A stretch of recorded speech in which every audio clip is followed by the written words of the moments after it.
नमस्कार दोस्तों। वीडियो में आगे बढ़ने से पहले जो बात मैं आपसे कह रहा हूँ उसे खूब अच्छी तरह समझ लीजिए। जिस दिन आपको यह बात समझ में आ गई उसके बाद आपको यूपीएससी प्री क्वालिफाई करने से कोई नहीं रोक सकता।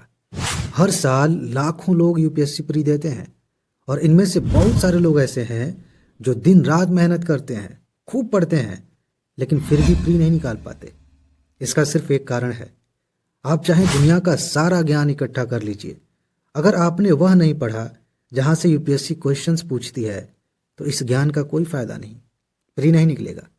लेकिन आपने कम ही पढ़ा है और उन टॉपिक्स को तैयार किया है जहां से प्रश्न पूछे जाते हैं, तो आपके लिए प्री निकालना बहुत आसान है। जिन टॉपिक्स को हम इस सीरीज में कवर कर रहे हैं, अगर आपने सिर्फ इन्हें ही तैयार कर लिया और आपका बेसिक क्लियर है तो आप आराम से प्री निकाल सकते हैं। मैं लगातार 2 सालों से आपको सबूत दिखा रहा हूँ। कट ऑफ से ज़्यादा क्वेश्चंस यही से आ रहे हैं। इसकी प्लेलिस्ट का लिंक मैं आपको दे रहा हूँ, कमेंट में भी और डिस्क्रिप्शन में भी। वहाँ से आप सारी वीडियोस देख सकते हैं।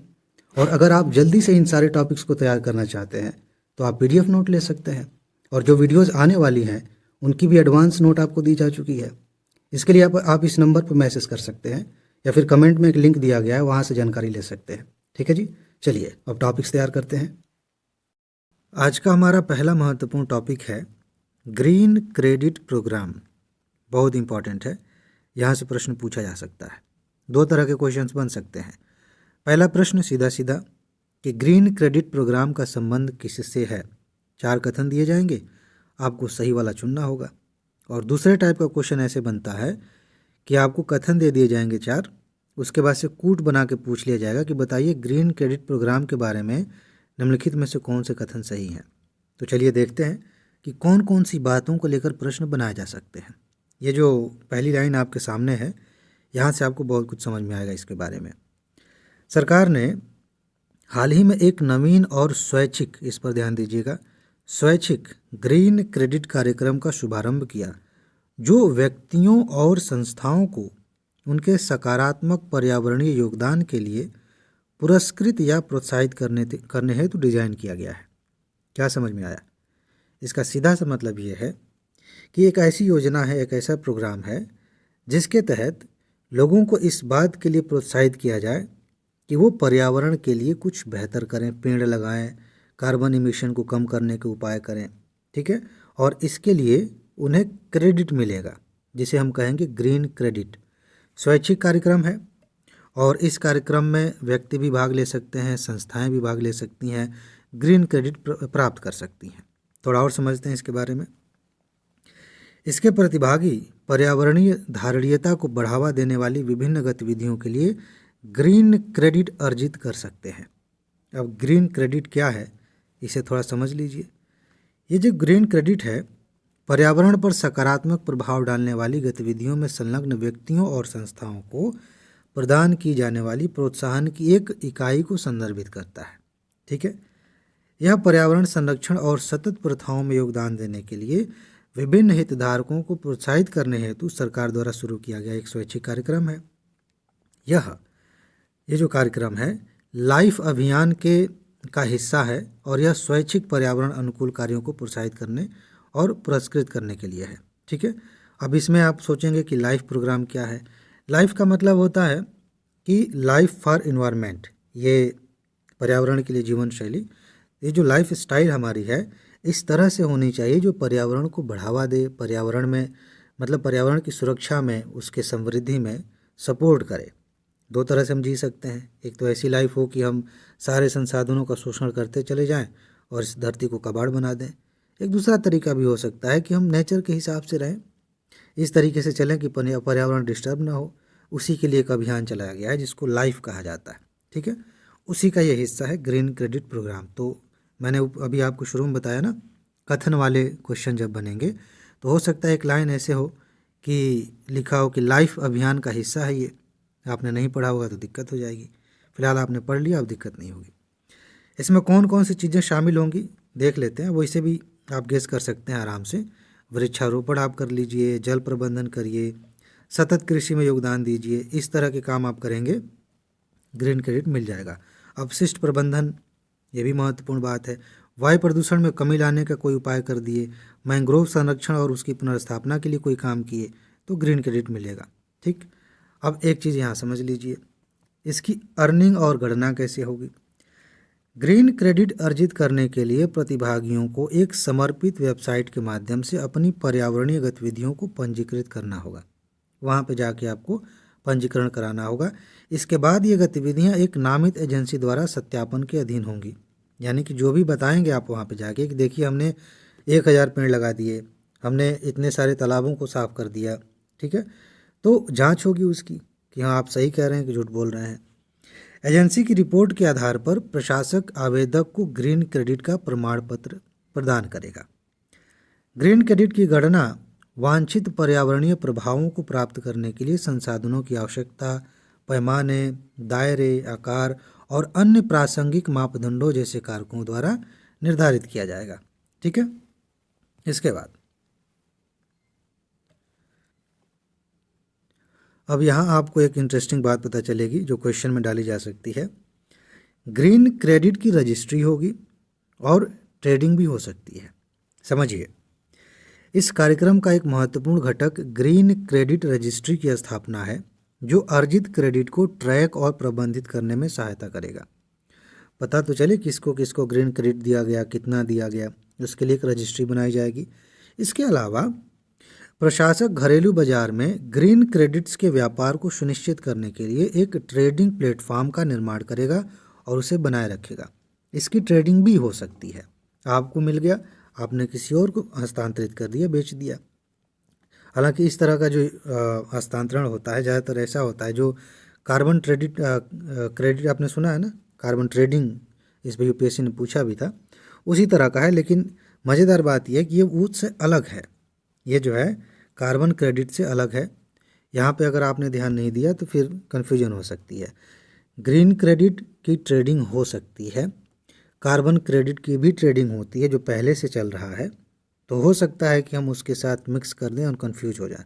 यहाँ ध्यान दीजिए, यहाँ ध्यान रखना महत्वपूर्ण है कि ग्रीन क्रेडिट कार्यक्रम कार्बन क्रेडिट ट्रेडिंग योजना 2023 के तहत प्रदान किए गए कार्बन क्रेडिट से स्वतंत्र रूप से संचालित तथा वर्ष 2001 के ऊर्जा संरक्षण अधिनियम द्वारा शासित होगा। यानी कि जिन नियमों के हिसाब से कार्बन ट्रेडिंग होती है ये उससे अलग है, ये बात ध्यान रखिएगा। ग्रीन क्रेडिट उत्पन्न करने वाली पर्यावरणीय गतिविधियों से जलवायु संबंधी लाभ हो सकते हैं, जैसे कार्बन उत्सर्जन को कम करना या हटाना संबंधित, जिससे संभावित रूप से ग्रीन क्रेडिट के अलावा कार्बन क्रेडिट का अधिग्रहण हो सकता है। यहाँ एक बात नोट करने वाली है, कार्बन क्रेडिट विनियमन की एक इकाई है जिसका उपयोग ग्रीन हाउस गैस उत्सर्जन की भरपाई के लिए किया जा सकता है। इसके बारे में थोड़ा सा भी मैं आपको समझा देता हूँ। एक कार्बन क्रेडिट, ये इम्पॉर्टेंट है, एक कार्बन क्रेडिट वायुमंडल से निकाले गए 1 मीट्रिक टन कार्बन डाइऑक्साइड या समकक्ष ग्रीन हाउस गैसों के बराबर होता है। कार्बन क्रेडिट की अवधारणा क्योटो प्रोटोकॉल से उत्पन्न हुई थी। समझिए इसको थोड़ा सा, क्या होता है, बहुत सारी कंपनियां ऐसी हैं जो बहुत अधिक कार्बन उत्सर्जित करती हैं। ठीक है, मान लेते हैं कि ये कोई कंपनी है, ठीक है, इन्होंने बहुत कार्बन पर्यावरण में छोड़ा है और इनके पास इतनी फुर्सत नहीं है या इतनी व्यवस्था नहीं है कि ये पर्यावरण के अनुकूल कुछ काम कर सके। हालांकि नियम अलग अलग बनाए गए हैं, लेकिन कार्बन क्रेडिट की अवधारणा ये है कि एक व्यक्ति यहाँ पर है, ठीक है, इसने क्या किया कि इसने पेड़ लगाए, खूब ढेर सारे पेड़ लगाए, और इन पेड़ों ने बहुत ढेर सारा जो है कार्बन अवशोषित किया, करेंगे ही। तो उसकी गणना कैसे की जाती है, 1 मीट्रिक टन कार्बन डाइऑक्साइड अगर इतनी क्षमता हो गई है कि ये पेड़ अवशोषित कर लेंगे या फिर कोई और उपक्रम लगाया है उससे अवशोषित हो जाएगा, तो इसे 1 कार्बन क्रेडिट मिलेगा। अब ये व्यक्ति क्या कर सकता है कि इस कंपनी को बेच सकता है।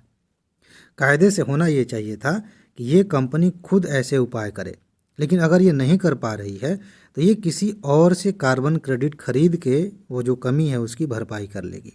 ठीक है, तो इस तरह से ट्रेडिंग होती रहती है कार्बन क्रेडिट की। ठीक, तो ये एक छोटी सी बात थी, कंसेप्ट था, इस पे यूपीएससी ने क्वेश्चंस पूछे हैं, फिर पूछा जा सकता है। बाकी कुछ चिंताएं हैं ग्रीन क्रेडिट से संबंधित, आपने अंतर समझ लिया ना, कार्बन क्रेडिट अलग है, ग्रीन क्रेडिट अलग है। ग्रीन क्रेडिट जो है स्वैच्छिक है, आप अपनी तरफ से उसमें पंजीकरण करा सकते हैं, लेकिन आप कह सकते हैं एक तरह से कि कई सारे देशों में कार्बन क्रेडिट या फिर यूँ कहें कि कार्बन उत्सर्जन को नियंत्रित करना, ये जो कंपनी कार्बन ज़्यादा उत्सर्जित करती है उसके लिए कई जगहों पे कई देशों में नियम भी बनाए गए अलग से। तो एक वैश्विक अवधारणा है और ये जो है हमारे देश में एक योजना लाई गई है।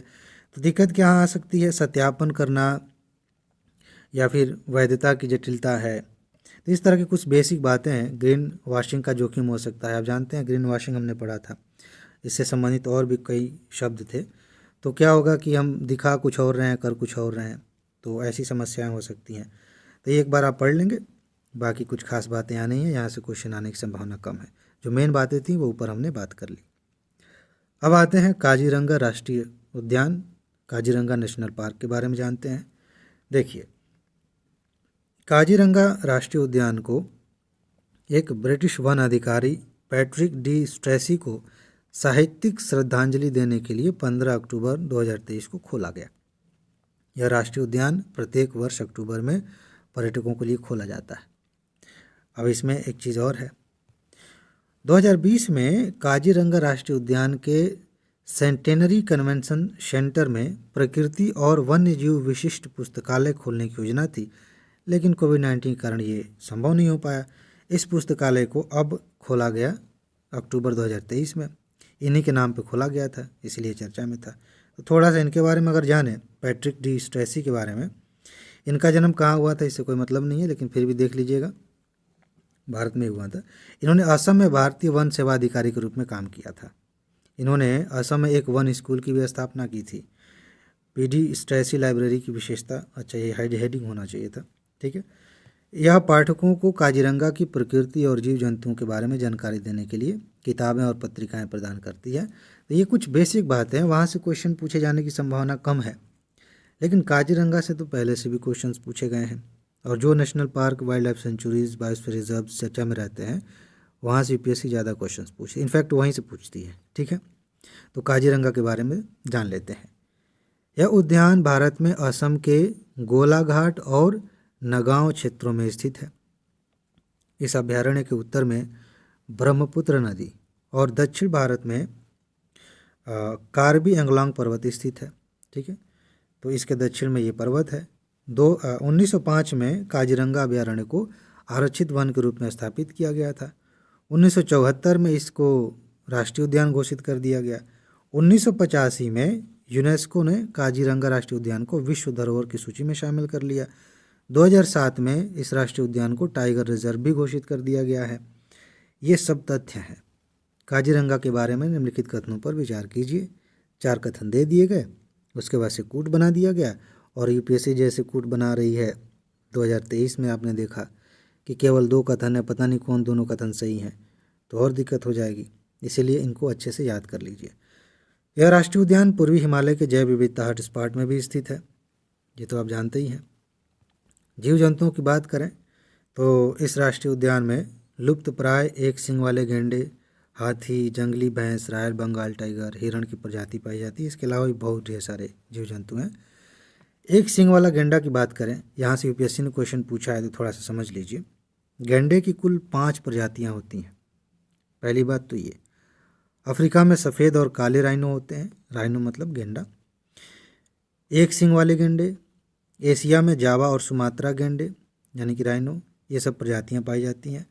अगर आईयूसीएन की रेड लिस्ट की बात करें तो जो ब्लैक राइनो है, गंभीर रूप से संकटग्रस्त, दोनों अफ्रीकी प्रजातियों में सबसे छोटा होता है। वाइट राइनो की बात करें तो खतरे या संकट के करीब है ये। शोधकर्ताओं ने इन विट्रो फर्टिलाइजेशन की प्रक्रिया का उपयोग करके उत्तरी वाइट राइनो का एक भ्रूण बनाया है। तो ये थोड़ा सा जानने वाली बात है।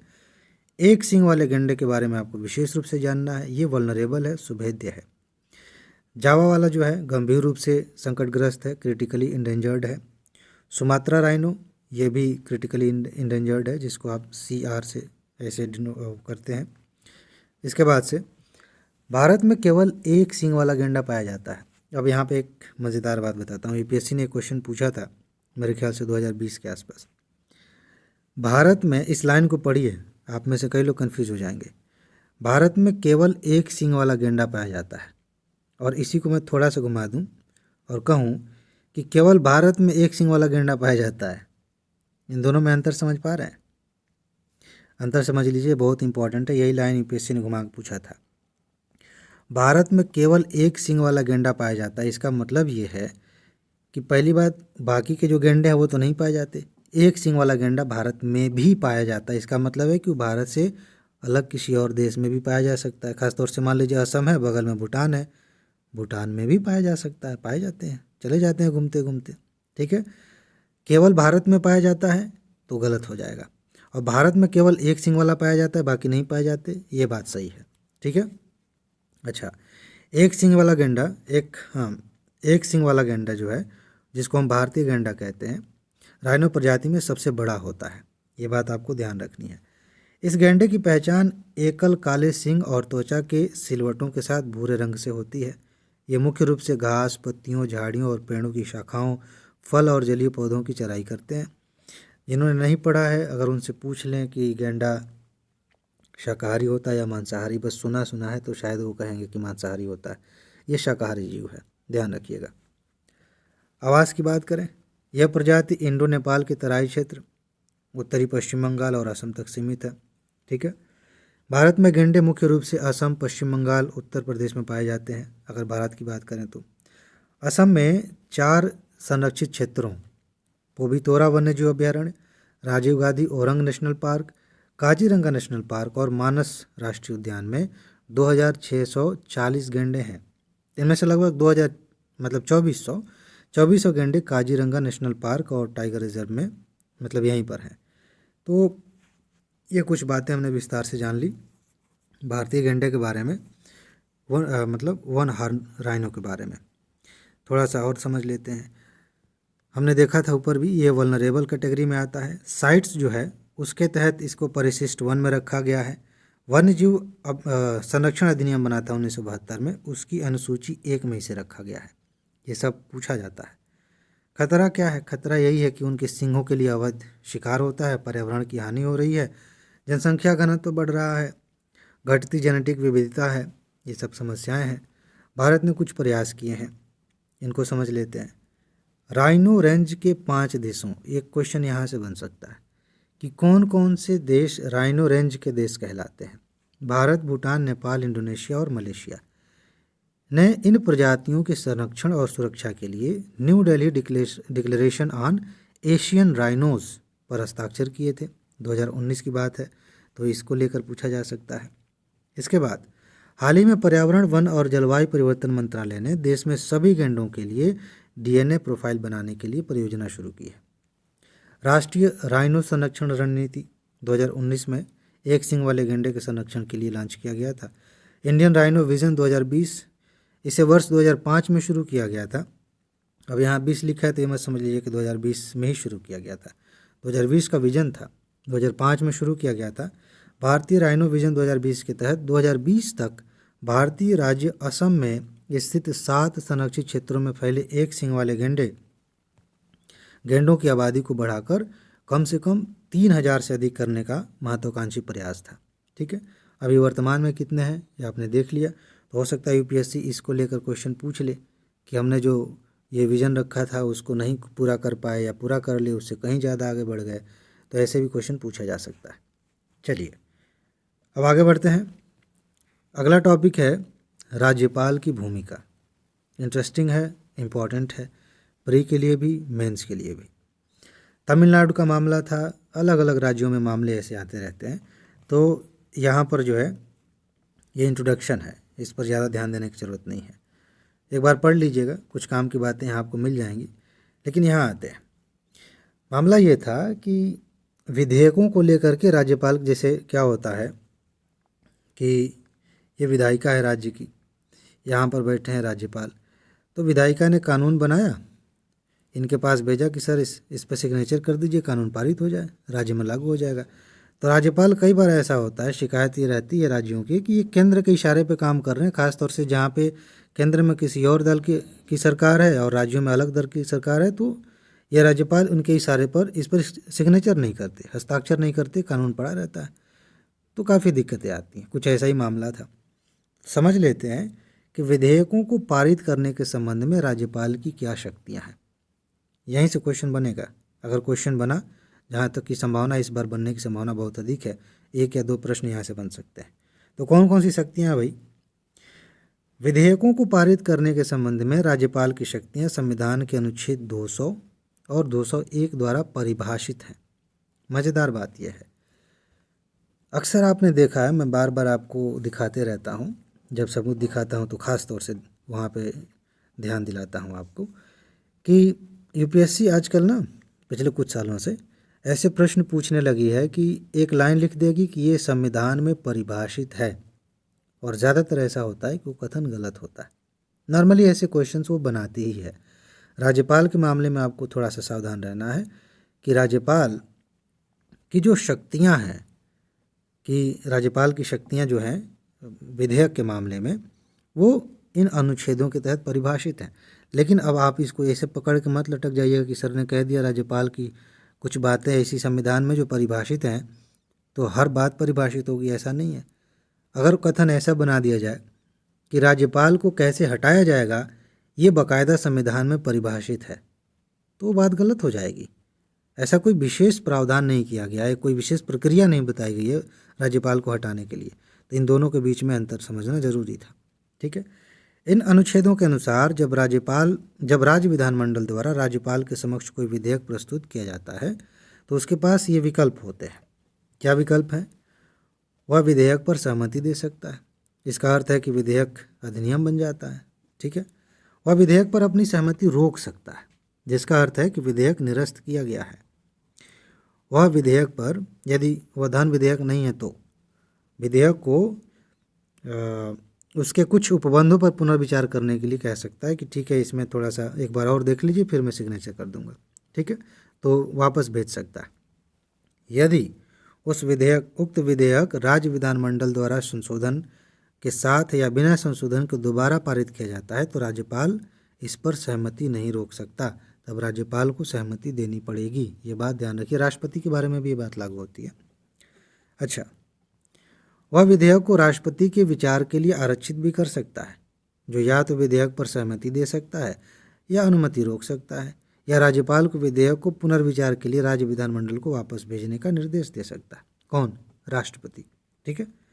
इसके बाद यदि विधेयक उच्च न्यायालय की स्थिति को खतरे में डालता है, ये बहुत इंपॉर्टेंट है, यहाँ से क्वेश्चन बना है। यदि कोई ऐसा विधेयक बन गया, पारित हो गया है विधानमंडल से, जो हाई कोर्ट की स्थिति को खतरे में डाल रहा है, तो उसे राज्यपाल के पास ऐसी शक्ति है कि विधेयक पर रोक लगाना अनिवार्य है। कोई टाल मटोल नहीं चलेगा, कोई बहाना नहीं चलेगा, उस पर रोक लगाना पड़ेगा। विधेयक संविधान के प्रावधानों, राज्य के नीति निर्देशक तत्वों, सिद्धांतों, देश के व्यापक हित या गंभीर राष्ट्रीय महत्व के विरुद्ध है, या संविधान के अनुच्छेद 31A के तहत संपत्ति के अनिवार्य अधिग्रहण से संबंधित है, तो यह तय करना राज्यपाल के विवेक की बात है। यानी कि राज्यपाल तय करेगा कि ये मामले सही में इसके तहत आते हैं कि नहीं। ठीक है। राज्यपाल के पद से संबंधित कुछ चुनौतियां हैं जिनके बारे में अक्सर चर्चाएं होती रहती हैं। मेंस के लिए है ज़्यादातर, बस एक बार देख लीजिए, हो सकता है प्री में पूछ लिया जाए। नियुक्ति को लेकर के मनमाना चलता रहता है। नॉर्मली आप देखेंगे ना, जिस दल की सरकार केंद्र में आती है वो राज्यों में अपने हिसाब से राज्यपाल बदल देते हैं। यहाँ पर कोई फिक्स नहीं है कि राज्यपाल नियुक्त हुए हैं तो एकदम पक्का है 5 साल तक कोई हटा नहीं सकता। ज़रूरी नहीं है, सरकारें बदल देती। ठीक है। राज्यपालों की भूमिका और शक्तियाँ ये भी संदेह के दायरे में रहती हैं, हम सब जानते हैं, आप न्यूज़ पढ़ते रहते हैं, इसको भी एक बार पढ़ लीजिएगा। राज्यपालों की जवाबदेही और प्रतिरक्षा। जवाबदेही का क्या है? यद्यपि राज्यपाल को राज्य सरकार में राष्ट्रपति के समकक्ष माना गया है, वास्तविकता यह है कि वे केंद्र सरकार के एजेंट रहे हैं और बने रहेंगे। उन्हें लोकप्रिय रूप से निर्वाचित राज्य सरकारों की शक्ति पर नियंत्रण के लिए नियुक्त किया जाता है। राज्यपाल को केंद्र सरकार की मर्जी पर पद से हटाया जा सकता है। तो यही सब है। तो ये सामान्य सी बातें हैं। विभिन्न समितियों ने कुछ सुझाव दिए थे, यहाँ से प्रश्न बन सकता है, बने भी हैं प्रश्न, तो थोड़ा समझ लीजिए इसको भी। सरकारी आयोग बहुत इंपॉर्टेंट है, यहाँ से क्वेश्चन बन सकता है। पहले भी कई बार क्वेश्चंस पूछे गए हैं, पीसीएस में भी, यूपीएससी में भी। 1988 में यह आयोग बना था।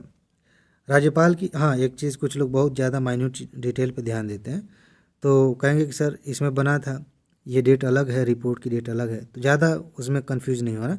ज़्यादातर जब आयोग गठित किया गया था वहाँ से क्वेश्चन बनते हैं। राज्यपाल की नियुक्ति राष्ट्रपति द्वारा संबंधित राज्य के मुख्यमंत्री से परामर्श के बाद की जानी चाहिए। ध्यान दीजिएगा, ये सिफारिशें हैं, सरकारी आयोग ने ऐसा कहा था, केंद्र सरकार ने कितना माना कितना नहीं माना आप जानते हैं, ठीक है। तो परामर्श में क्या था कि मुख्यमंत्री से भी पूछ लीजिए, उनसे परामर्श कर लीजिए, फिर राज्यपाल नियुक्त कर लीजिएगा। राज्यपाल को सार्वजनिक जीवन के किसी क्षेत्र में प्रतिष्ठित व्यक्ति होना चाहिए और उस राज्य से संबंधित नहीं होना चाहिए जहां वह नियुक्त किया जा रहा है। यानी कि अगर कोई व्यक्ति यूपी का राज्यपाल है तो वो यूपी का तो नहीं होना चाहिए, बिहार का हो सकता है, राजस्थान का हो सकता है, मध्य प्रदेश का हो सकता है, यूपी का नहीं हो सकता। हालांकि ये परंपरा आप देखेंगे तो चल रही है। अच्छा, दुर्लभ और बाध्यकारी परिस्थितियों को छोड़कर राज्यपाल को उसका कार्यकाल पूरा होने से पहले नहीं हटाया जाना चाहिए। इसका उल्लंघन तो खूब धड़ल्ले से होता है। कहा गया था कि अगर कोई एकदम अनिवार्य कारण हो गया है तभी उसको 5 साल से पहले हटाइए, अदरवाइज बने रहने दीजिए, लेकिन नहीं। खैर, कहा गया राज्यपाल को केंद्र और राज्य के बीच एक सेतु के रूप में कार्य करना चाहिए, न कि केंद्र के एजेंट के रूप में। ये भी कौन मान रहा है। राज्यपाल को अपनी विवेकाधीन शक्तियों का प्रयोग संयमित और विवेकपूर्ण तरीके से करना चाहिए और उनका उपयोग लोकतांत्रिक प्रक्रिया को कमज़ोर करने के लिए नहीं होना चाहिए। इसका भी खूब उल्लंघन होता है। वेंकटचलैया आयोग बना था 2002 में। इन्होंने कहा कि राज्यपालों की नियुक्ति एक समिति को सौंपी जानी चाहिए जिसमें प्रधानमंत्री हों, गृह मंत्री हों, लोकसभा के अध्यक्ष हों और संबंधित राज्य के मुख्यमंत्री भी शामिल हों उस समिति में। यह समिति तय करेगी कि कौन राज्यपाल बनेगा। राज्यपाल को 5 वर्ष का कार्यकाल पूरा करने की अनुमति दी जानी चाहिए जब तक कि दुर्व्यवहार या अक्षमता के आधार पर वे इस्तीफा नहीं दे देते या राष्ट्रपति द्वारा हटा नहीं दिए जाते। बहुत सारे संवैधानिक पद हैं जहाँ पे ये बात साफ साफ कही गई है कि दुर्व्यवहार या अक्षमता के आधार पर हटाया जाएगा, तो वैसी व्यवस्था यहाँ पे भी होनी चाहिए। केंद्र सरकार को राज्यपाल को हटाने की कोई कार्रवाई करने से पहले मुख्यमंत्री से सलाह लेनी चाहिए, ये कहा गया। इसके बाद राज्यपाल को राज्य के दैनिक प्रशासन में हस्तक्षेप नहीं करना चाहिए, जो कि सबसे ज़्यादा होता है। उन्हें सरकार के मित्र, दार्शनिक और मार्गदर्शक के रूप में कार्य करना चाहिए और विवेकाधीन शक्तियों का संयम पूर्वक उपयोग करना चाहिए, जिसका सबसे ज़्यादा दुरुपयोग होता है। पूंची आयोग बना था 2010 में। आयोग ने संविधान से राष्ट्रपति के प्रसाद पर्यंत, ये शब्द लिखा गया है ना, ये राष्ट्रपति के प्रसाद पर्यंत, यानी कि राष्ट्रपति जब तक चाहेंगे तब तक ही वो अपने पद पर रहेंगे, इस वाक्यांश को हटाने की सिफारिश की, जिसके अनुसार राज्यपाल को केंद्र सरकार की इच्छा पर हटाया जा सकता है। इसमें सीधा सीधा यही है कि जब उनके प्रसाद पर्यंत है, जब केंद्र सरकार चाहे हटा देगी। तो कहा गया कि भाई ये शब्द ही हटा दो, ये ठीक नहीं है, ये वाक्यांश हटा दो। इसके बजाय आयोग ने सुझाव दिया कि राज्यपाल को केवल राज्य विधानमंडल के एक प्रस्ताव द्वारा ही हटाया जाना चाहिए, जैसा कि राष्ट्रपति के लिए महाभियोग की व्यवस्था है, ठीक है, जो राज्यों के लिए अधिक स्थिरता और स्वायत्तता सुनिश्चित करेगा, ये इन्होंने कहा था। पीवी सिंघल बनाम भारत संघ मामले में क्या कहा गया। सर्वोच्च न्यायालय ने इस मामले के निर्णय में कहा कि राष्ट्रपति किसी भी समय और बिना कोई कारण बताए राज्यपाल को हटा सकता है।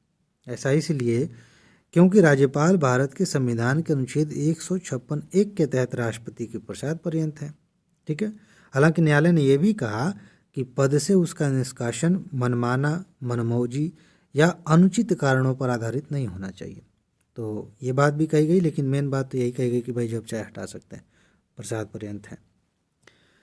अब हम बात करेंगे अवमानना की। न्यायालय की अवमानना, इस पे प्रश्न पूछे गए हैं, फिर भी ये चर्चा में है, फिर पूछा जा सकता है कहाँ से यूपीएससी पूछेगी। मैं सोच रहा हूँ आने वाले समय में एक ऐसी सीरीज़ बनाऊँगा जिसमें पिछले, जैसे पीसीएस में ना, यूपी पीसीएस में पिछले 30 सालों के महत्वपूर्ण तथ्य, वैसे ही पिछले 30 सालों के यूपीएससी के महत्वपूर्ण तथ्य, इनकी एक सीरीज़ होगी। तब आपको सही में समझ में आएगा कि यार एक ही चीज़ कितनी बार यूपीएससी पूछ रही है, और भौकाल ऐसे बनाया गया कि पता नहीं दुनिया की कौन सी चीज़ पूछ लेती है। इसी के दम पे मैं चीज़ों को सेलेक्ट करता हूँ, टॉपिक्स को, और आप देखते हैं कि हर बार कट ऑफ से ज़्यादा क्वेश्चंस आते हैं। उसे देखने के बाद मेरे ख्याल से आपका कॉन्फिडेंस और बढ़ेगा आप PYQ की तरफ और झुकेंगे और वहाँ से जो आपको दृष्टि मिलेगी फिर आप देखेंगे कि कितना आसान है तैयारी करना। खैर, तो हम मुद्दे पे आते हैं। न्यायालय की अवमानना की बात चल रही है, समझते हैं क्या है मामला। हाल ही में सर्वोच्च न्यायालय ने NCLAT राष्ट्रीय कंपनी कानून अपीली प्राधिकरण को के 2 सदस्यों के खिलाफ अवमानना की कार्रवाई शुरू की है।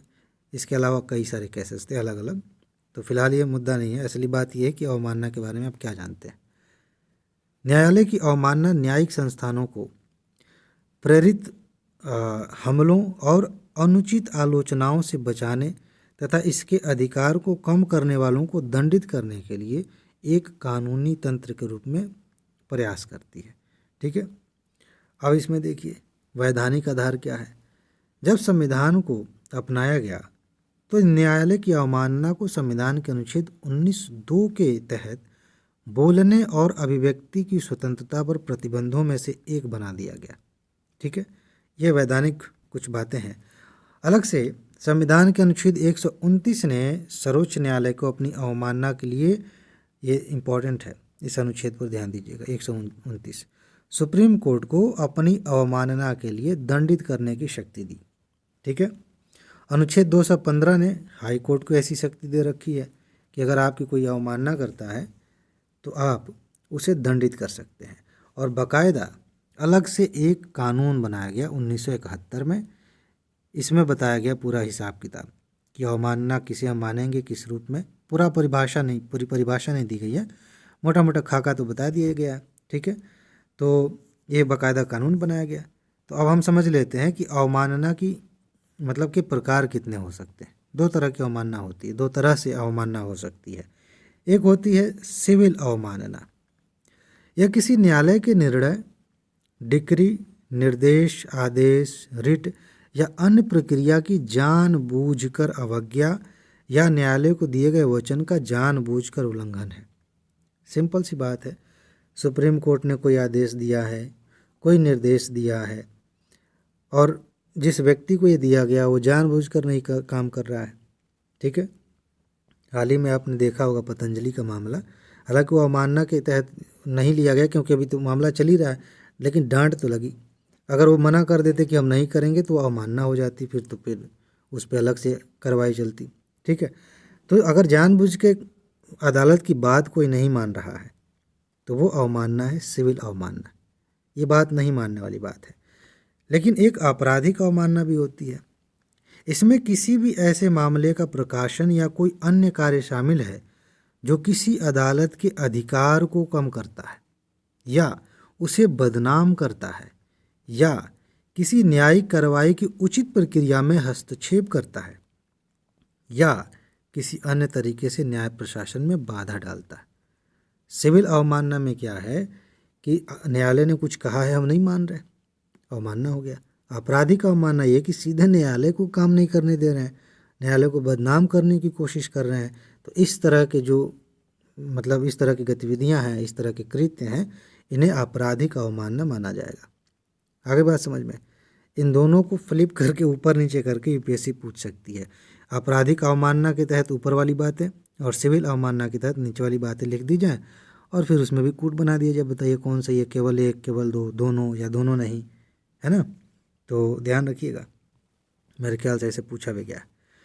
यहाँ ध्यान दीजिए, न्यायिक कार्रवाई की निष्पक्ष और सटीक रिपोर्टिंग न्यायालय की अवमानना नहीं मानी जाएगी। कार्रवाई चल रही है, आपने देखा होगा कई चैनल ऐसे हैं जहाँ पे इस बारे में बातें हो रही थी, अब तो ज़्यादा होने लगी हैं कि आज न्यायालय में जब कार्रवाई हुई तो ये बातें सामने आई। तो उनकी रिपोर्टिंग करना निष्पक्ष होकर ये अवमानना नहीं है। न ही किसी मामले की सुनवाई और निपटारे के बाद न्यायिक आदेश की गुणवत्ता को लेकर कोई निष्पक्ष आलोचना की जाती है। ठीक है, तो ये कुछ बातें ध्यान रखने वाली हैं। सज़ा की बात करें, अगर किसी ने अवमानना कर दी तो अधिनियम जो बना था 1971, उसके तहत दोषी को 6 महीने तक की कैद हो सकती है या 2000 रुपये का जुर्माना लगाया जा सकता है या दोनों से दंडित किया जा सकता है। आप जानते हैं एक व्यक्ति को 1 रुपये का जुर्माना लगाया गया था, अभी 1-2 साल पहले की बात है। बताइए मामला क्या था। खैर छोड़िए, इतना नहीं जाना, पता चले आप उसी के बारे में सोचने लगे, काम की बात नहीं है। कहने का मतलब यह है कि मैक्सिमम 6 महीने तक की कैद हो सकती है, 2,000 रुपये का जुर्माना हो सकता है, या फिर दोनों एक साथ लगाया जा सकता है। बचाव के रूप में सच्चाई और सद्भावना को शामिल करने के लिए इसे 2006 में संशोधित किया गया था। इसमें यह जोड़ा गया कि न्यायालय केवल तभी सजा दे सकता है यदि दूसरा व्यक्ति कार्य में पर्याप्त हस्तक्षेप करता है या न्याय की उचित प्रक्रिया में हस्तक्षेप करने की प्रवृत्ति रखता है। ऐसा नहीं है कि किसी भी छोटी मोटी बात पे सजा दे देंगे। ठीक है, अब हम बात करते हैं चुनावी खर्च में बढ़ोतरी की। कुछ बातें महत्वपूर्ण हैं, यहाँ से प्रश्न पूछा जा सकता है। भारतीय चुनाव आयोग द्वारा लोकसभा क्षेत्रों के उम्मीदवारों के लिए खर्च की सीमा 54 लाख से 70 लाख रुपए राज्यों के आधार पर बढ़ाकर कर दी थी। ठीक है, 54 लाख से 70 लाख के से बढ़ाकर 70 लाख से 95 लाख कर दी थी। ठीक है, तो एक तथ्य पूछा जा सकता है, अभी चुनाव का माहौल है तो पूछा जा सकता है। इसके अलावा विधानसभा क्षेत्रों के लिए खर्च की सीमा 20 लाख से 28 लाख रुपए से बढ़ाकर 28 से 40 लाख रुपए कर दी गई थी। 2020 में चुनाव खर्च की सीमा का अध्ययन करने के लिए चुनाव आयोग ने एक समिति का गठन किया था। तो ये कुछ तथ्य यहाँ पे मिल गए। कुछ प्रमुख बिंदु यहाँ देख लीजिए। 40 लाख रुपए की बढ़ी हुई राशि उत्तर प्रदेश, उत्तराखंड और पंजाब में तथा 28 लाख रुपए की गोवा और मणिपुर में लागू होगी। ये बात ध्यान रखिएगा। कोविड-19 महामारी के कारण 2020 में 10% की वृद्धि के अलावा उम्मीदवारों के लिए खर्च की सीमा में अंतिम बड़ा संशोधन 2014 में किया गया था। आगे बढ़ें तो समिति ने पाया कि 2014 के बाद से मतदाताओं की संख्या और लागत मुद्रास्फीति सूचकांक में काफ़ी वृद्धि हुई है। अब लागत मुद्रास्फीति सूचकांक थोड़ा समझ लीजिए। इसका उपयोग मुद्रास्फीति के कारण वर्ष दर वर्ष वस्तुओं और संपत्तियों की कीमतों में वृद्धि का अनुमान लगाने के लिए किया जाता है। इस सूचकांक में इकोनॉमी में क्वेश्चन बनता है। इसकी गणना कीमतों और मुद्रास्फीति दर के बीच संतुलन स्थापित करने हेतु की जाती है। सरल शब्दों में, समय के साथ मुद्रास्फीति की दर में वृद्धि से कीमतों में वृद्धि होगी। लागत मुद्रास्फीति बराबर क्या होता है, फार्मूला है तत्काल पूर्ववर्ती वर्ष हेतु उपभोक्ता मूल्य सूचकांक शहरी में औसत वृद्धि का 75%। ठीक है, तो इस तरह से क्वेश्चन बनाया जा सकता है। उपभोक्ता मूल्य सूचकांक ये सब मैंने पढ़ाया है इकोनॉमी में, तो इसलिए यहाँ पे विस्तार से ज़्यादा नहीं जाते हैं। उपभोक्ता मूल्य सूचकांक कीमतों में वृद्धि की गणना के लिए पिछले वर्ष में वस्तुओं और सेवाओं की एक ही बास्केट की लागत के आधार पर वस्तुओं और सेवाओं जो अर्थव्यवस्था का प्रतिनिधित्व करते हैं कि वर्तमान कीमत की तुलना करता है। इसके बारे में हमने अच्छे से बात की है। थोक मूल्य सूचकांक के बारे में बात की है। और वहाँ पे क्या ध्यान रखना होता है, नोट में एक बार देख लीजिएगा कि ये सूचकांक कौन जारी करता है, इसमें किस तरह के प्रोडक्ट्स को शामिल किया जाता है। कहीं कहीं पे खाद्य और पेट्रोलियम को नहीं शामिल किया जाता है किसी सूचकांक में, किसी में शामिल किया जाता है। भारांश के हिसाब से क्वेश्चन पूछा जा सकता है कि किस वस्तु को कितना भारांश दिया गया है, वो अलग की बात है, उसमें वो उधर नहीं जाते हैं फिलहाल। तो ये कुछ बातें हैं। केंद्र सरकार आधिकारिक राजपत्र में अधिसूचित करके इसको इलेक्शन कमीशन ऑफ इंडिया को बताती है। अच्छा, चुनाव व्यय सीमा, एक मिनट, मुझे लगता है शायद मैंने यहाँ गलत पढ़ दिया था। ये जो CII है वो लागत मुद्रास्फीति सूचकांक है, कॉस्ट इन्फ्लेशन इंडेक्स है। ठीक है, अच्छा चलिए चुनाव व्यय सीमा की बात करें। यह वह राशि है, यहाँ से क्वेश्चन पूछा जा सकता है कि चुनाव व्यय सीमा क्या होती है।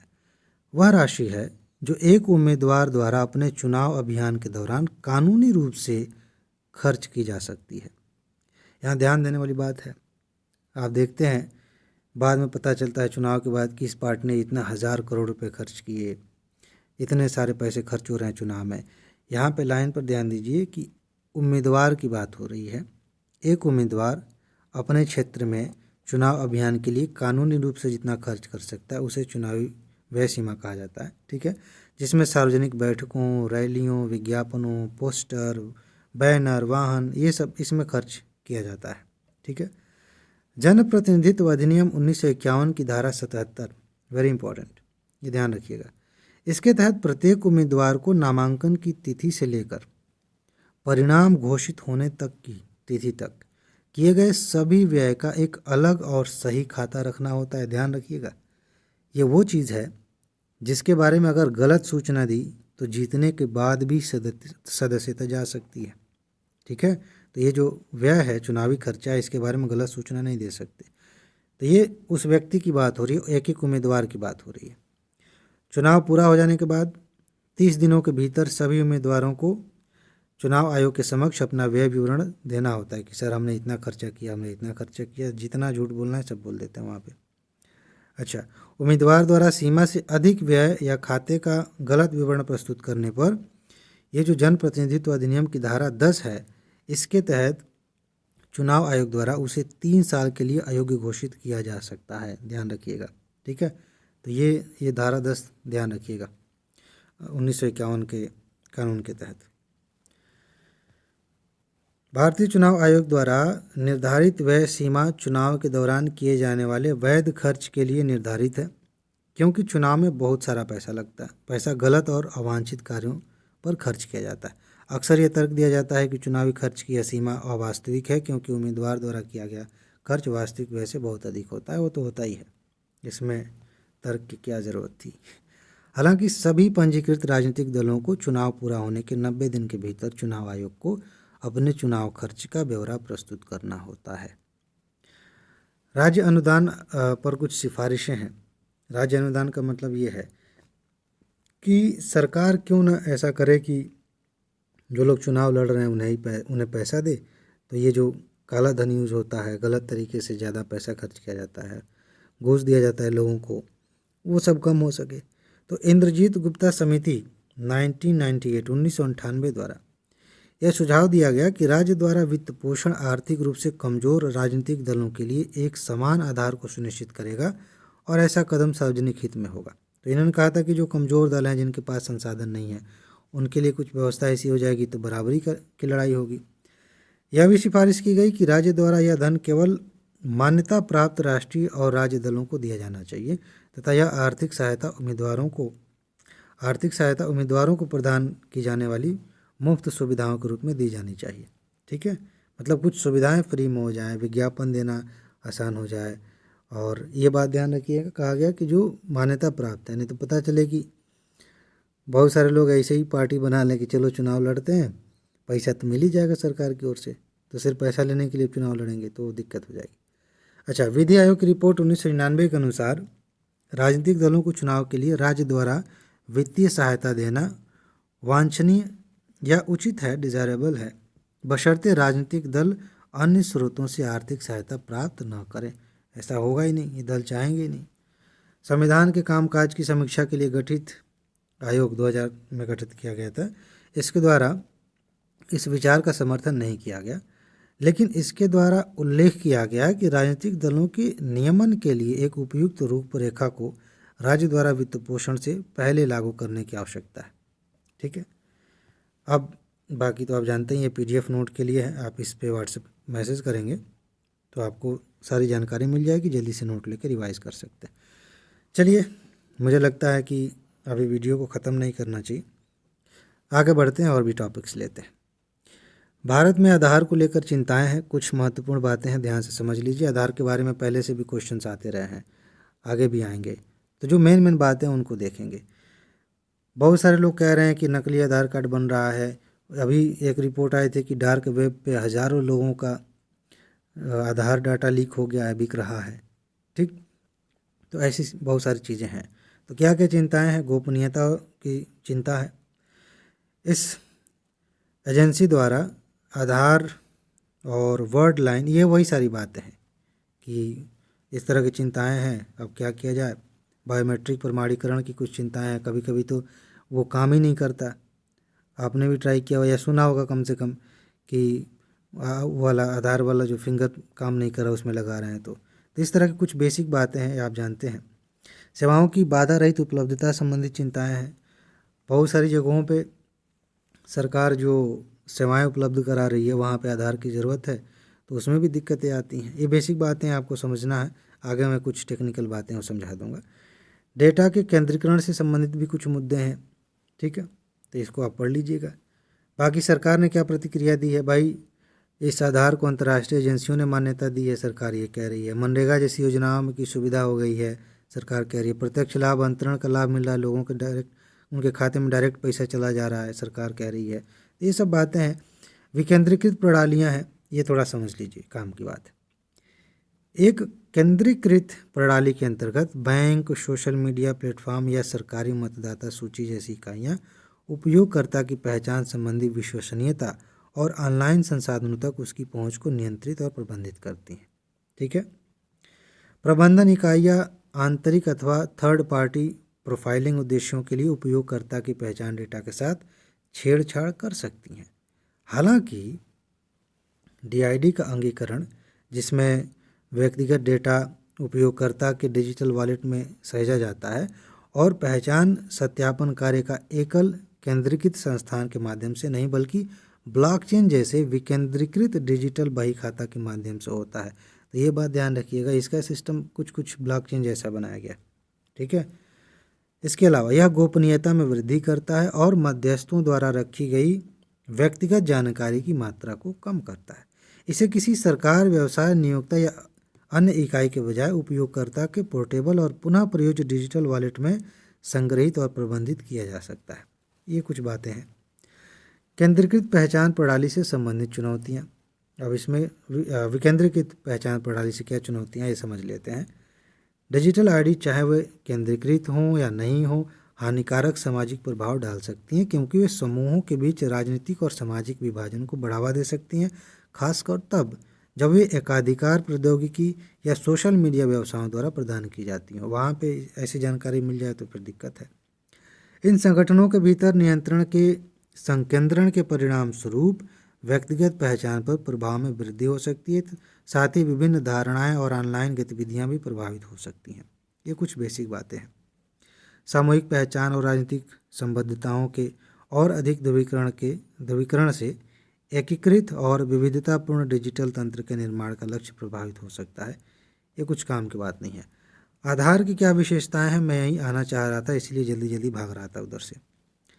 आधार भारत सरकार की ओर से भारतीय विशिष्ट पहचान प्राधिकरण UIDAI द्वारा जारी की गई 12 अंक की, ध्यान रखिएगा, इसमें पूछा जा सकता है इसके बारे में। भारतीय विशिष्ट पहचान प्राधिकरण UIDAI और 12 अंक की, तो ये 12 अंकों की पहचान संख्या है। यह संख्या भारत में कहीं भी पहचान और पते के प्रमाण के रूप में काम करता है। पहचान और पते के प्रमाण के रूप में आप कौन हैं, आपका नाम क्या है, आप स्त्री हैं कि पुरुष हैं, और आप कहाँ के हैं, किस राज्य के हैं, किस गांव के हैं, किस जिले के हैं, ये सारी बातें रहती हैं ना, तो इससे ये पता चल जाएगा।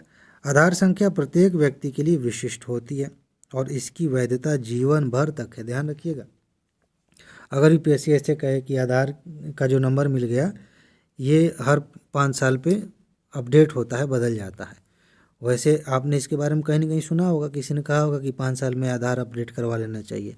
वो एक अलग बात है। आधार अपडेट करवा लेना चाहिए, इसका मतलब ये है कि हमारा हाथ जो है बदल रहा है, तो हो सकता है कि फिंगरप्रिंट बदल जाए, तो इसलिए बीच बीच में अपडेट कराते रहेंगे तो दिक्कत नहीं होगी।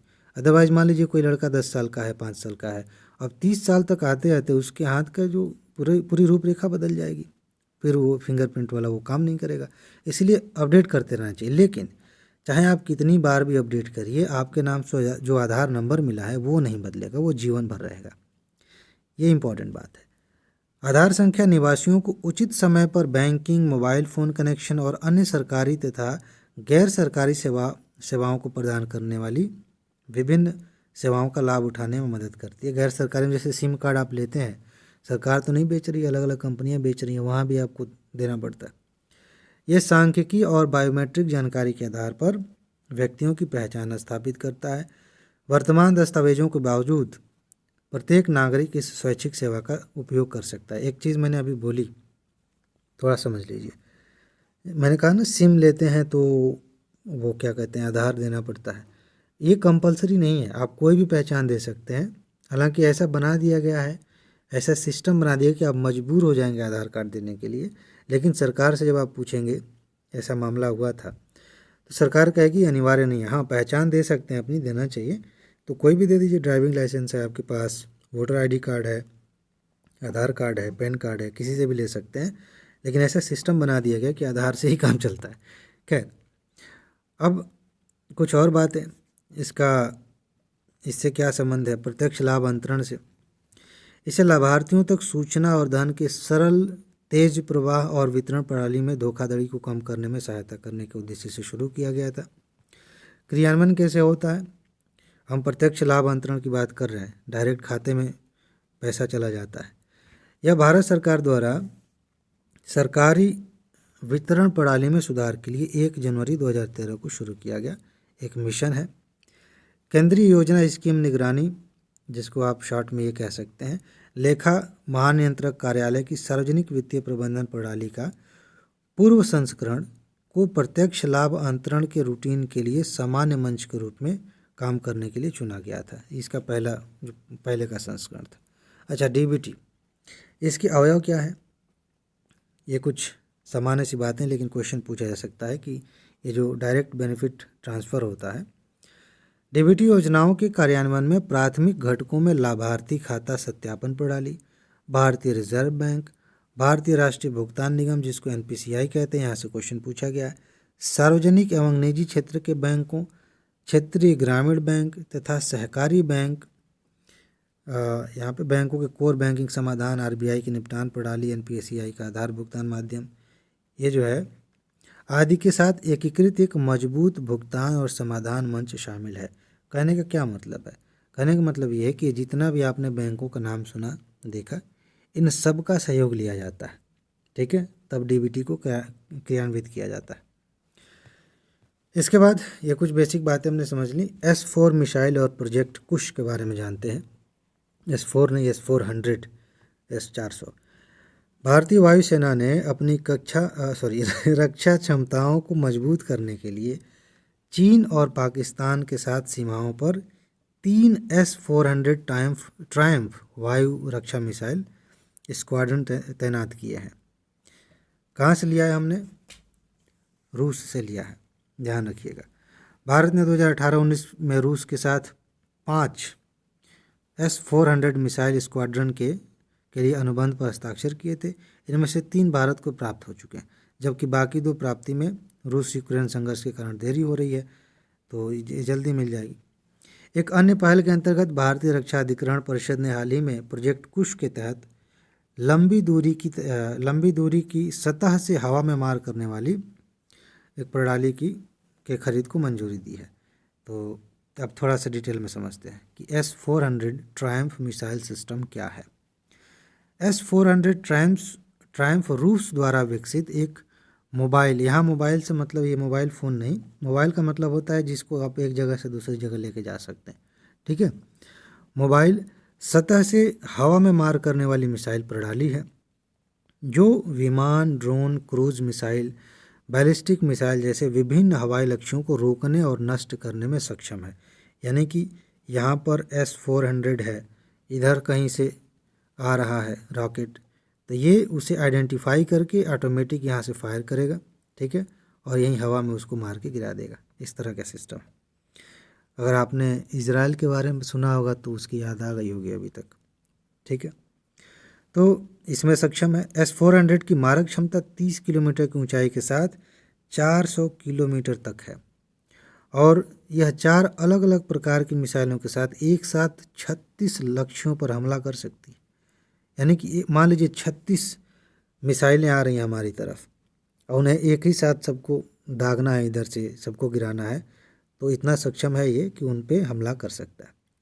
अच्छा, यह परिचालन हेतु तैनात विश्व में आधुनिक सबसे खतरनाक लंबी दूरी की मिसाइल है, जिसे अमेरिका द्वारा विकसित terminal high altitude area defence system से काफ़ी उन्नत माना जाता है। इसके बारे में यूपीएससी ने पूछा था कि ये थर्ड क्या है, किस देश का है, सिंपल सा पूछा गया था, अमेरिका का, ठीक है। अच्छा, भारत के लिए क्या महत्व है? भारत के लिए तो आप समझ गए कि भारत इसकी वजह से एक तो डरा के रखेगा सबको कि देखो भाई मेरे पास है, पटाखा नहीं है ये। बाकी अगर किसी ने हमला कर दिया गलती से तो जवाब देने के लिए भी है। बस यही सारी बातें यहाँ पे है। प्रोजेक्ट कुश के बारे में समझ लेते हैं। डीआरडीओ के नेतृत्व में प्रोजेक्ट कुश भारत की एक महत्वाकांक्षी रक्षा पहल है। इसका उद्देश्य 2028-29 तक लंबी दूरी की अपनी खुद की वायु रक्षा प्रणाली विकसित करना है। भारत का अपना सिस्टम होगा, ठीक है, इसलिए महत्वपूर्ण है। लंबी दूरी की वायु रक्षा प्रणालियाँ cruise missile, stealth fighter jet और ड्रोन सहित दुश्मन के प्रोजेक्टाइल और कवच का पता लगाने और उन्हें नष्ट करने में सक्षम होंगी। इसमें 3 प्रकार की इंटरसेप्टर मिसाइल हैं, जिनमें 150 किलोमीटर, 250 किलोमीटर और 350 किलोमीटर की रेंज के साथ ही निगरानी के लिए उन्नत अग्नि नियंत्रण रडार जो है इसमें शामिल होंगे। ऐसा अनुमान है कि प्रोजेक्ट कुश प्रभावकारिता के मामले में इजराइल के आयरन डोम प्रणाली, यहाँ से क्वेश्चन पूछा जा सकता है। वैसे भी इजराइल चर्चा में था और इस बार तो इसका आयरन डोम प्रणाली काम भी नहीं किया जब हमला हुआ था। तो यहाँ से मतलब इस प्रणाली और रूस की जो S-400 है उससे भी बेहतर प्रदर्शन करेगा, ये हम मान के चल रहे हैं कि ऐसा हो सकता है। थोड़ा सा समझ लेते हैं इजराइल की आयरन डोम प्रणाली को। यह ज़मीन से हवा में मार करने वाली रक्षा प्रणाली है, जिसमें रडार और इंटरसेप्टर मिसाइलें शामिल हैं, जो इजराइल में लक्ष्य की ओर दागे गए किसी भी रॉकेट अथवा मिसाइल को ट्रैक करने और निष्क्रिय करने में सक्षम है। हालांकि अभी हाल ही में जब ईरान के साथ झगड़ा हो रहा था इसका, तो ईरान ने जब मिसाइलें दागी थी तो इसने बड़ा अच्छे से काम किया, ठीक है, रोक दिया था। इसे राज्य द्वारा संचालित राफेल एडवांस डिफेंस सिस्टम और इजराइल एरोस्पेस इंडस्ट्रीज़ द्वारा विकसित किया गया है और 2011 में तैनात किया गया था। यह प्रणाली रॉकेट, तोपखाने, मोर्टार और के साथ साथ विमान, हेलीकॉप्टर और मानव रहित हवाई वाहनों से बचाव में विशेष रूप से उपयोगी है। डोम की क्षमता 70 किलोमीटर है तथा इसमें डिटेक्शन और ट्रैकिंग रडार, बैटल मैनेजमेंट और हथियार नियंत्रण तथा मिसाइल लॉन्चर जैसे 3 महत्वपूर्ण घटक शामिल हैं एक ही साथ। समझ रहे हैं? मतलब ये डिटेक्ट भी करेगा, जान जाएगा कि कहाँ से मिसाइल आ रही है, और बैटल मैनेज भी करेगा, हथियार को भी नियंत्रित करेगा, लॉन्च भी कर देगा अपने अंदर से मिसाइल, उसके बाद से फिर उसे गिरा देगा। ठीक है, अब हम थोड़ी सी बात करते हैं इरडाई विज़न 2047। इस टॉपिक में ना कुछ चीज़ें मैंने स्किप की हैं, मेरे ख्याल से काट दिया होगा या फिर स्किप करना होगा। मैं इसको पढ़ रहा था तो ऐसे मुझे लगा कि कुछ बातें काम की उतनी नहीं है, तो हो सकता है अगर मैंने काट दिया होगा तो ठीक है, नहीं काटा होगा तो स्किप कर दूंगा। लेकिन जो काम की बात है उस पर ध्यान देते हैं। कहीं कहीं पे ये आई नहीं होता है, इरडा ऐसे लिखा होगा, इरडा सिर्फ आई नहीं होगा, तो कंफ्यूज नहीं होना।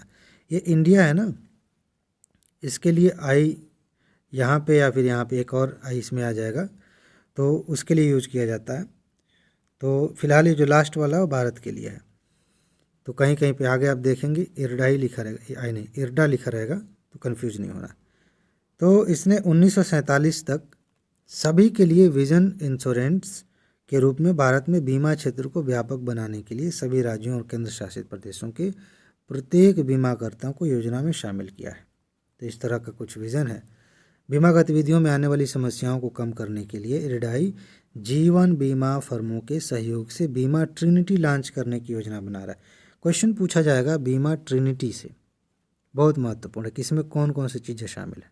ठीक है, जिसमें बीमा सुगम, बीमा विस्तार और बीमा वाहक शामिल हैं। इन्हीं पर क्वेश्चन बन सकता है, बाकी सामान्य बातें हैं, वहाँ से क्वेश्चन आने की संभावना कम है। तो फिलहाल इस विजन को देखते हैं, इसका उद्देश्य क्या है। 2047 तक सभी के लिए बीमा सुनिश्चित करने का लक्ष्य है, ताकि प्रत्येक नागरिक के पास एक उपयुक्त जीवन, स्वास्थ्य और संपत्ति बीमा कवर हो तथा प्रत्येक उद्यम को उचित बीमा समाधान द्वारा समर्थित किया जा सके। इसका उद्देश्य भारतीय बीमा क्षेत्र को विश्व स्तर पर आकर्षक बनाना भी है, यानी कि दुनिया के और भी देश जो है और भी लोग बीमा कराएं हमारे यहाँ के कंपनियों से। इसके स्तंभों की बात करें तो बीमा ग्राहक, बीमा प्रदाता और बीमा वितरक 3 होते हैं। एक व्यक्ति है पॉलिसी धारक, जो व्यक्ति बीमा खरीदेगा, एक बीमा करता है जो बीमा देगा, और बीच में मध्यस्थ भी होते हैं जो बीमा डिस्ट्रीब्यूट करते हैं। लक्षित क्षेत्रों की बात करें तो ये कुछ बातें हैं, सामान्य बातें, आप गेस भी कर सकते हैं। सही ग्राहकों को सही उत्पाद उपलब्ध कराना, सुदृढ़ शिकायत निवारण तंत्र बनाना, बीमा क्षेत्र में व्यापार करने में आसानी हेतु सुगम बनाना, बाजार की गतिशीलता के अनुरूप नियामक संरचना सुनिश्चित करना, नवाचार को बढ़ावा देना, मुख्य धारा में प्रौद्योगिकी को लाते हुए प्रतिस्पर्धा और वितरण क्षमता के साथ सिद्धांत आधारित नियामक व्यवस्था की ओर बढ़ना, ये सब बातें हैं। महत्व की बात करें तो ये पूरे देश में लोगों को एक ऐसी सस्ती बीमा पॉलिसी तक पहुंच प्रदान करने में मदद करेगा जो स्वास्थ्य, जीवन और संपत्ति और दुर्घटनाओं को कवर करता है। ठीक है, ये नीतियाँ कभी कभी घंटों के अंदर तेजी से दवा निपटान और जिम या योग सदस्यता जैसे अतिरिक्त लाभ प्रदान कर सकती हैं। तो ये एक बेसिक सी बात है। ट्रिनिटी की हम बात कर रहे थे, तो ध्यान से समझते हैं कि ये क्या है। असली जान यही है इस टॉपिक की, क्वेश्चन यहीं से बनेगा। एक है बीमा सुगम। यह एक एकीकृत प्लेटफॉर्म है जो बीमाकर्ताओं और वितरकों को, अभी हमने स्तंभ देखे ना ऊपर, तो उनको जोड़ता है। यह एक सुविधाजनक पोर्टल में ग्राहकों के लिए नीतिगत खरीदारी, सेवा अनुरोध और दावों के निपटान को सरल बनाता है। ठीक है, इसके बाद है बीमा विस्तार। यह एक व्यापक पॉलिसी है जो जीवन, स्वास्थ्य, संपत्ति और दुर्घटनाओं को कवर करती है। यह प्रत्येक जोखिम की श्रेणी के लिए परिभाषित लाभ प्रदान करती है जिसमें सर्वेक्षण की आवश्यकता नहीं होती, और यह त्वरित दावा भुगतान सुनिश्चित करती है। आपने क्लेम किया तो तुरंत आपको बीमा का लाभ मिलेगा। ठीक है, उसके बाद है बीमा वाहक। ट्रिनिटी में तीसरा है, यह ग्राम सभा स्तर पर कार्यरत एक महिला केंद्रित कार्यबल है। वेरी इंपॉर्टेंट, पूछा जा सकता है। ये व्यापक बीमा के अंतर्गत विशेष रूप से बीमा विस्तार के लाभों के बारे में महिलाओं को शिक्षित करने के साथ ही चिंताओं को दूर करने, लाभों पर बल देकर बीमा वाहक महिलाओं को सशक्त बनाने और उनकी वित्तीय सुरक्षा को बढ़ाते हैं। ठीक है, अब हम थोड़ी सी बात समझ लेते हैं कि भारत में बीमा क्षेत्र की क्या हालत है। आर्थिक सर्वेक्षण 2022-23 के अनुसार देश में जीवन बीमा क्षेत्र 2001 के 11.1 अमेरिकी डॉलर से बढ़कर 2021 में 91 अमेरिकी डॉलर हो गया है। 2021 में कुल वैश्विक बीमा प्रीमियम वास्तविक रूप में 3.4% बढ़ा। गैर जीवन बीमा क्षेत्र में 2.6% की वृद्धि दर्ज की गई। यह विकासशील और विकसित वाणिज्यिक क्षेत्रों के बाजारों में कठोर दर से प्रेरित होती है। इसके बाद आर्थिक सर्वेक्षण 2022-23 के अनुसार भारत का बीमा बाजार आने वाले दशक में वैश्विक स्तर पर सबसे तेजी से बढ़ते बाजारों में से एक होने की संभावना है। इरडा के अनुसार या इरडाई के अनुसार भारत में बीमा प्रवेश वर्ष 2019-20 के 3.76% से बढ़कर 2021 में 4.20% हो गया है, जिसमें 11.70 की वृद्धि दर्ज की गई है। ठीक है, ये कुछ आंकड़े हैं, यहाँ से क्वेश्चन पूछा जा सकता है। ये तथ्य ऐसे हैं जिनको या तो आप स्किप करेंगे और नहीं जानते हैं तो फिर अटेम्प्ट करेंगे, गलतियाँ हो सकती हैं, तो ध्यान से समझ लीजिए।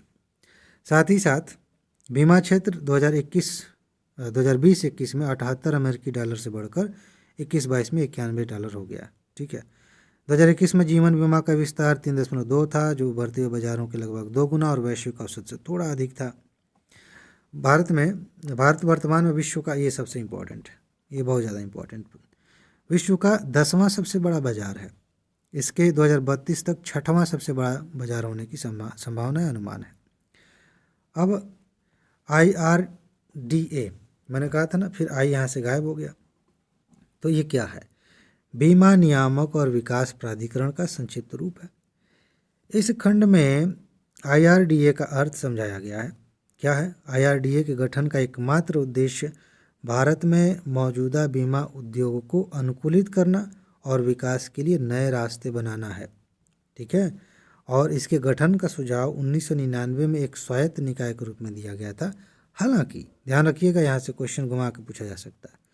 हालांकि 2000 में यह भारतीय बीमा क्षेत्र के विनियामक के रूप में एक वैधानिक निकाय बन गया। ठीक है, इसके बाद बीमा उद्योग में रुझान में तेज लगातार बोल रहे हैं ना, 1 घंटे हो गए, कोई बात नहीं। बीमा उद्योग में रुझान तेजी से बदलते हैं, चाहे वह इंटरनेट के आगमन के साथ डिजिटल बीमाकर्ताओं की शुरुआत हो या बीमा उत्पादों के संबंध में तकनीकी प्रगति का वैश्वीकरण हो। ये जो इरडाई है, इसको अद्यतन रहने की आवश्यकता है और यह समय समय पर मानकीकरण दिशा निर्देशों की मदद से किया जाता है। नवीनतम संस्करण 2020 के इरडाई के दिशा निर्देश दिए गए थे, नए निर्देश दिए गए थे, तो वो कुछ खास बातें नहीं थी। मैंने उनको स्किप किया, हालांकि PDF नोट जो आपको दी गई है उसमें है। अब हम बात करेंगे सरदार वल्लभ भाई पटेल की। चर्चा में थे, यहाँ से प्रश्न पूछा जा सकता है। जन्म हुआ था 1875 को गुजरात में।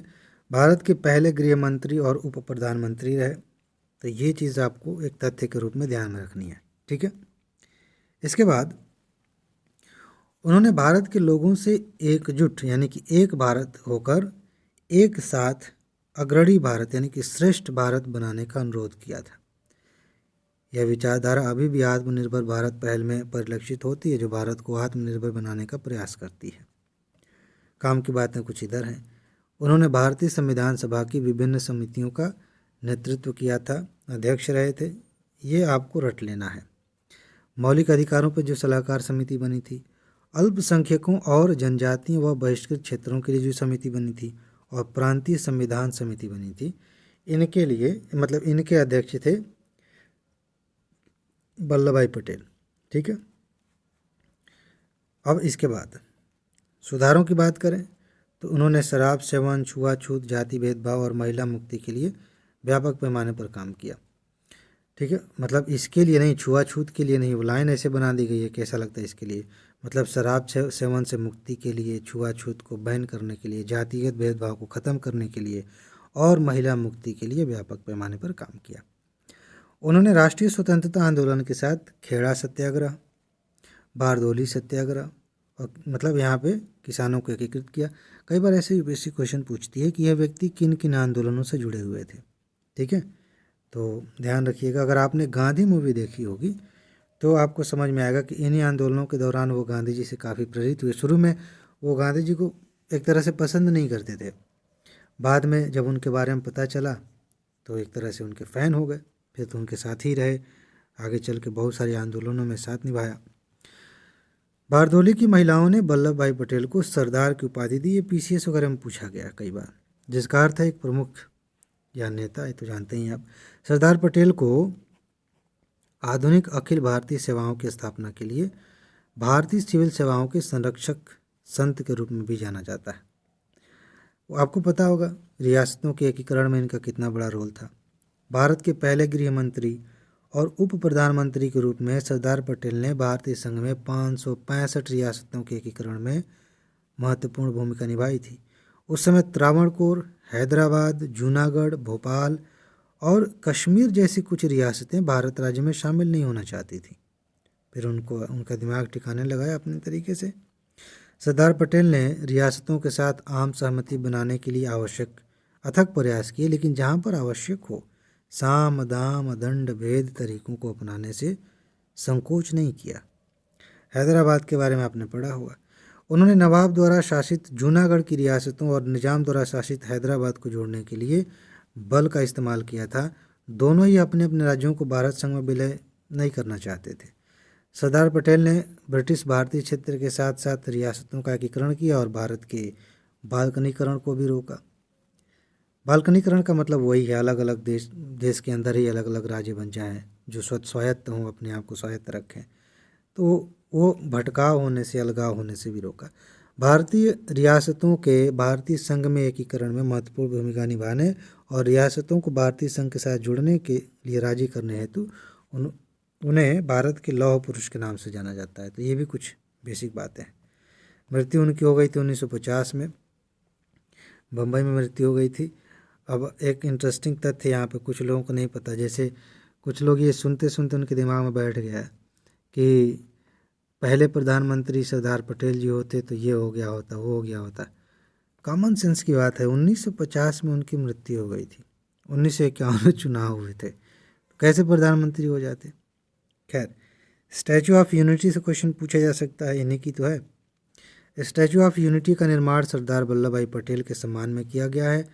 इनकी 143वीं जयंती के अवसर पर 31 अक्टूबर 2018 को इसका उद्घाटन किया गया। स्टैचू ऑफ यूनिटी विश्व की सबसे ऊंची 182 मीटर मूर्ति है, मतलब 182 मीटर की। यह चीन की स्प्रिंग टेम्पल बुद्ध प्रतिमा से 23 मीटर ऊंची तथा अमेरिका में स्थित स्टैचू ऑफ लिबर्टी की ऊंचाई की लगभग दोगुनी है। 2020 में इसे संघाई सहयोग संगठन के 8 अजूबों में शामिल किया गया था। ये कुछ बातें हुई। अब हम बात करते हैं विश्व स्वास्थ्य सभा का 76वां सत्र हुआ। तो सत्र में क्या था वो काम की बात उतनी नहीं है, लेकिन स्वास्थ्य सभा के बारे में हमें जानना है। फिलहाल कुछ बातें देख लेते हैं।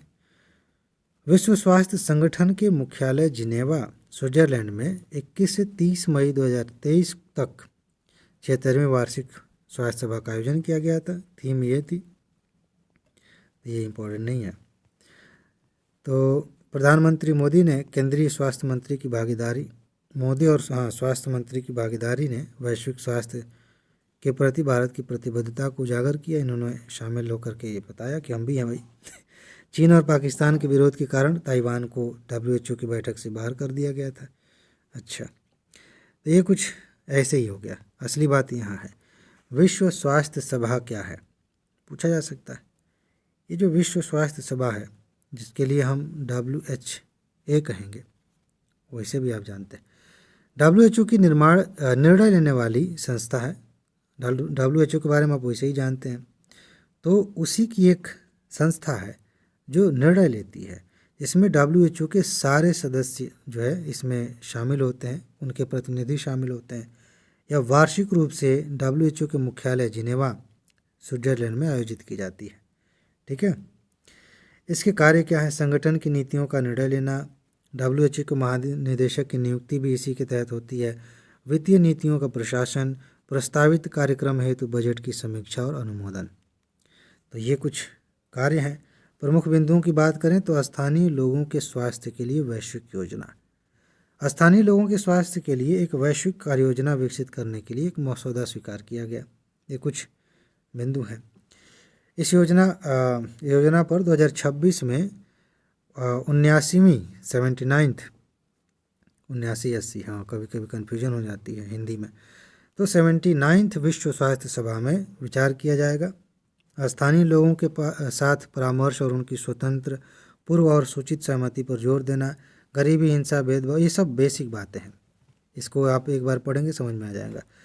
उसके बाद से ड्राउनिंग से होने वाली मौतों की रोकथाम के लिए वैश्विक गठबंधन की बात की गई थी। ठीक है, एक तरह की बीमारी है, तो उसके बारे में कुछ बेसिक बातें हैं, ये सब बैठक में है। रासायनिक और अपशिष्ट प्रदूषण को पर मसौदा संकल्प, ये जो सभा है ना, उसके बारे में जो ऊपर हमने देखा वही काम की बातें हैं, उतने पर ध्यान दीजिए। बाकी वह एक बार पढ़ लीजिए, आपका काम हो जाएगा। ये सब चीज़ें बस एक बार पढ़ने के लिए है, ज़्यादा इंपॉर्टेंट नहीं है। 53 बिलियन लक्ष्य थोड़ा सा समझ लीजिए क्या है, WHO का है। 53 बिलियन लक्ष्य सरल और सुगम है। WHO का लक्ष्य 2023 तक निम्नलिखित की प्राप्ति करनी है। किसकी प्राप्ति करनी है भाई? 1 अरब से अधिक लोगों को सार्वभौमिक स्वास्थ्य कवरेज से लाभान्वित करना है। 1 अरब से अधिक लोगों को स्वास्थ्य आपात स्थितियों से बेहतर ढंग से सुरक्षित करना है और 1 अरब से अधिक लोगों को बेहतर स्वास्थ्य और खुशहाली प्रदान करना है। तो ये 53 बिलियन लक्ष्य हैं, पूछा जा सकता है।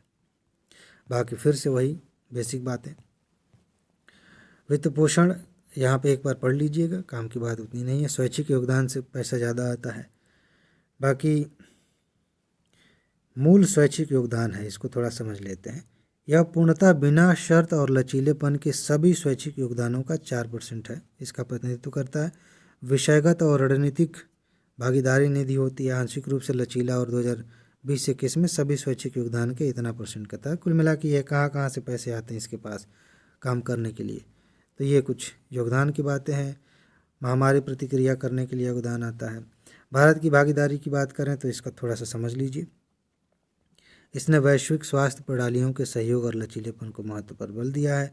भारत ने 100 से अधिक देशों को 300 मिलियन कोविड-19 वैक्सीन वितरण में योगदान दिया। कोविशील्ड बांट दिया।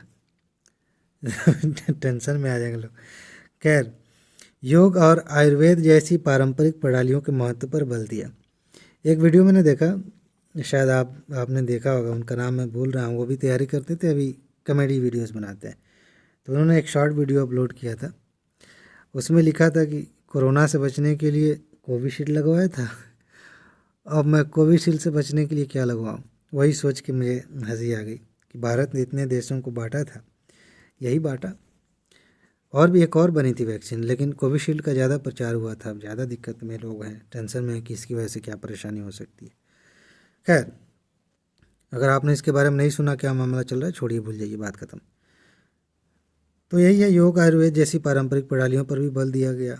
WHO ने भारत में पारंपरिक चिकित्सा के लिए वैश्विक केंद्र स्थापित करने का जिक्र किया।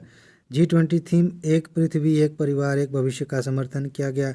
स्वास्थ्य सेवा और आयुष्मान भारत योजना में भारत की उपलब्धियों को साझा किया गया। WHO के निम्न और मध्यम आय वाले सदस्यों का समर्थन करने की इच्छा व्यक्त की। मेडिकल वैल्यू ट्रैवल और क्षय रोग उन्मूलन के प्रति प्रतिबद्धता में भारत के योगदान पर प्रकाश डाला गया। विश्व स्तर पर आयुष उपचार को बढ़ावा देने के लिए हील बाय इंडिया पहल पर बल दिया गया। तो एक फैक्ट पूछा जा सकता है ये वाला, ठीक है। बाकी सभी के लिए समावेशी विकास और स्वास्थ्य सेवाओं के महत्व पर बल दिया गया और आपकी सफलता के लिए इस पर बल देना ज़रूरी है। आप इस पर मैसेज करिए, समय कम है। सारी नोट्स स्टैटिक वाली और ये जो आप पढ़ रहे हैं, आगे पढ़ने वाले हैं, सब दी जा चुकी हैं। आप अभी ले लीजिए, बार बार रिवाइज करिए, कम समय में जल्दी तैयार हो जाएगा। बाकी आगे के टॉपिक्स हम अगले पार्ट में कवर करेंगे और उसके बाद से मर्ज करके एक ही वीडियो आपको दे दी जाएगी, ठीक है। तो फिलहाल इसमें इतना ही है। अपना ख्याल रखिए, खुश रहिए, मस्त रहिए, मुस्कुराते रहिए, जल्दी से सफल होइए और ज़िंदगी को एंजॉय कीजिए। आगे मिलते हैं। नमस्कार।